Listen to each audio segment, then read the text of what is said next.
Jaadugar, a witch in Mongolia, takes an exceptionally rare stance in the modern anime industry by rejecting bombastic action and fantasy adventure formulas, replacing them with historical fiction set in 13th century Persia amidst the expansion of the Mongol Empire. Its story is rooted in an era when scholars began using geometry to measure the earth, sparking reflection on whether such measurements could also gauge the vastness of human destiny across a sweeping continent. Instead of relying on physical power or magical weapons as its driving force, this series places its center of gravity on the power of reason and the transmission of knowledge. The setting opens in 1213 AD in the city of Tus, eastern Iran. Lady Fatima, a respected widow and scholar, visits a slave trader named Ahmad alongside her servant Zumurud to find someone to clean her late husband's manuscript collection. After purchasing a skilled slave named Anis, the trader offers a discount on the condition that Lady Fatima also takes in a young girl slave named Sitara to raise her value. Lady Fatima agrees, guided by the principle that seeking knowledge is a duty for everyone, regardless of social status. However, in her new home, Sitara is initially closed off and deliberately feigns ignorance when taught to read the Quran. She even runs away, fearing that if her value increases, she will be sold even farther from the childhood memories of her late mother. During her escape, Sitara encounters Lady Fatima's 12-year-old son Muhammad, who is observing a brass astrolabe in a serene courtyard.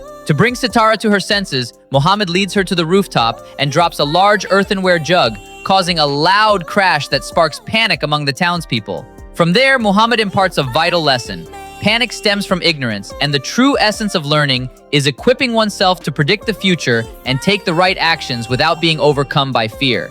This touching moment alters the course of Sitara's life, driving her to study diligently under the guidance of the scholarly family for years, even after Muhammad departs for Nishapur to study Avicenna's medicine, mathematics, philosophy, and astronomy. Visually, Science Saru's signature art direction feels deeply personalized from the very beginning. Its visuals consciously imitate the aesthetic of medieval manuscript illustrations and classic picture books. Simple character line work without harsh outlines, wrapped in a dominant palette of pastels and warm yellows that creates a poetic atmosphere, setting it radically apart from mainstream anime. That peaceful atmosphere is shattered 8 years later. Shortly after Sitara and Lady Fatima read Euclid's Elements and Al-Biruni's astronomical treatise on measuring the Earth's circumference. Mongol forces are reported to have destroyed the Tus militia and begun besieging the city. To save themselves, her uncle flees with his children, while Lady Fatima and Sitara hide in a basement among stacks of books for 3 days. Their hiding place is eventually breached by Prince Tului, accompanied by a translator's child from Samarkand named Shira. Tului loots the illuminated manuscript of Elements, specially requested by his wife as a war trophy, while allowing the remaining books to be destroyed. When Sitara condemns the looting, Tului arrogantly declares that the entire earth belongs to his father Genghis Khan and orders them executed. Lady Fatima falls in a pool of blood right in front of Sitara while shielding the young girl. Here, Science Saru's visual choice proves to be a double-edged sword. When the narrative demands a depiction of the horrors of war, such as the massacre of male captives, including Zumurud's younger brother, archers in the barren wasteland, or the heartbreaking moment Zumurud passes away in a refugee tent, the lack of dynamic lighting and deep shading makes the scale of the tragedy feel somewhat flat, like pages from a storybook.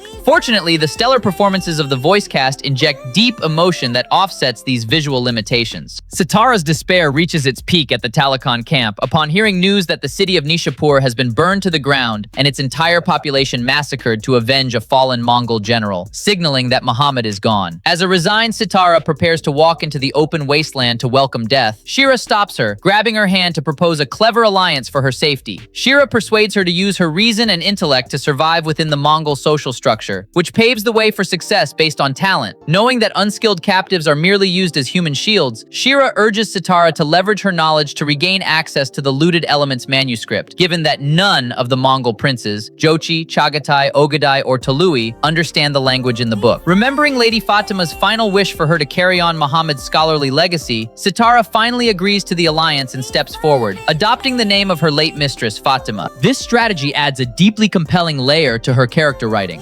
Fatima emerges as a master tactician hiding behind false subservience when facing Tului, faithfully observing rituals such as walking between two campfires and avoiding the threshold of the tent door. Her constant suppression of inner turmoil and calculated acting do make her emotional demeanor feel cold and distant, requiring patience from viewers expecting explosive emotional catharsis. Yet behind this restraint, the story lays the foundation for an unconventional revenge through intellectual infiltration and political maneuvering inside the enemy's seat of power. Interestingly, the narrative refuses to trap the Mongols in a caricature of cold-blooded villains. Their hierarchical structure, use of interpreters, and the practicalities of nomadic life, such as ger tent doors always facing south and roof holes serving as natural sundials, are presented with logical humanity and discipline. This cultural friction grows even richer when the camp receives a visit from the Taoist master, Grandmaster Chang Chun, alongside a high-ranking Uyghur official named Qin Kai. Fatima, delivering ceremonial gifts, gets drawn into an astronomical discussion regarding solar eclipse observations across various locations, ranging from Samarkand to the Kurlan River, which she clearly explains through an analysis of light shadows falling on her tent post. Through her conversation with Qin Kai, Fatima realizes that the young Mongol Empire possesses an openness to learn from both Eastern and Western wisdom, making scholars like her immensely valuable. Although these efforts to reconstruct history and Islamic scholarship deserve praise, the narrative's blend of West Asian and Central Asian cultural elements still exhibits slight simplifications typical of an outsider's perspective, particularly when merging religious symbols with mystical tropes, as well as a tendency to sideline Turkic and Arab cultural influences in order to isolate the brilliance of Persian civilization. Nevertheless, these shortcomings do not lessen the tension when Fatima finally arrives at the primary Mongol winter encampment in the east after a grueling journey. The story reaches a new chapter when Fatima is escorted into a grand warm tent to face Princess Sorhaktani Beki. Sitting gracefully upon her throne while clutching the illuminated Elements manuscript, the princess greets Fatima with a genuine smile, asking her to become her tutor in the sciences. The gleaming eyes and burning fire of determination in Fatima's eyes bring this chapter to a powerful close, reaffirming the true value of the story as a captivating, slow-burn historical drama, where female agency and intellect behind the tents of power quietly shift to become a dangerous axis of change.